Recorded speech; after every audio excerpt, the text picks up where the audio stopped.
Hello friends, thanks for tuning in. I'm Big Matt, and today we're going to be continuing with the TEAC X1000R. We're going to be looking at the speed switch on this one. The speed switch isn't staying engaged, and it's mounted on a board that also houses the real size switch. This switch is working all right. So we're going to take a closer look at the switch. It's located on the rear of the machine.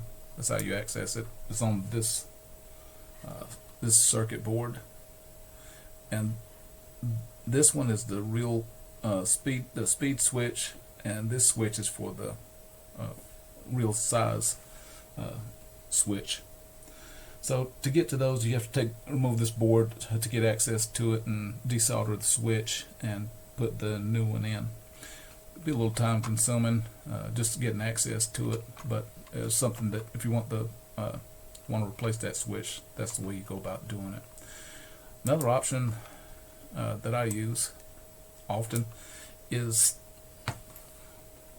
give you a little close-up of this switch. This is the switch in question. Get a closer look at it. Okay, so this is what the switch. This is what the switch looks like. You remove the old one, place this one in the holes where you desoldered the old one, and then you put a couple of screws in this thing to mount it to the bracket. And you'll see that this thing is spring loaded, so when you press it in, this little lever moves over and latches it in place, and then when you press it in again, the lever moves further to the left and then loops back around this little doohickey that's inside the machine, and it remains in the out position.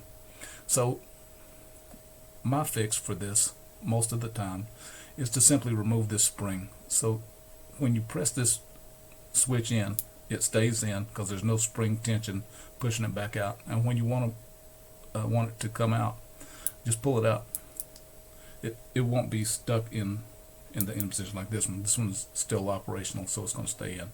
But if the spring wasn't there and it wasn't staying in that position, you would simply just pull it out and you'd be in the 7.5 inch mode for this TEAC X1000R. That's the fix action I'm going to take with this machine today. I'm not going to put it on tape. You can figure it out yourself. Just remove that spring, a pair of hemostats, and you should be able to get it out there fairly easy. I'm going to do that now, and then we'll demonstrate it afterwards. Okay, so I've removed the spring from the real speed switch, and since that's done, now when we engage the switch, it stays in place when we go from 7.5 to 3 3/4.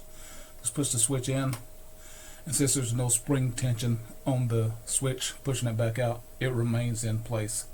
So when you want to go back to 7.5 inches per second, some people with small fingers can probably just pull it straight out. I'll just use a pair of needle nose,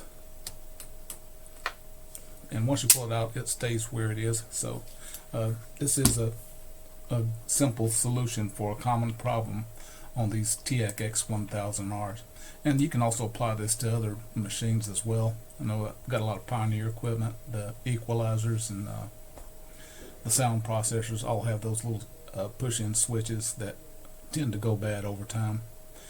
If you don't feel like desoldering them and replacing them, just pull that spring out, so that way when you push that button in, it'll stay in, and when you want to bring it out, just pull it out and it'll stay.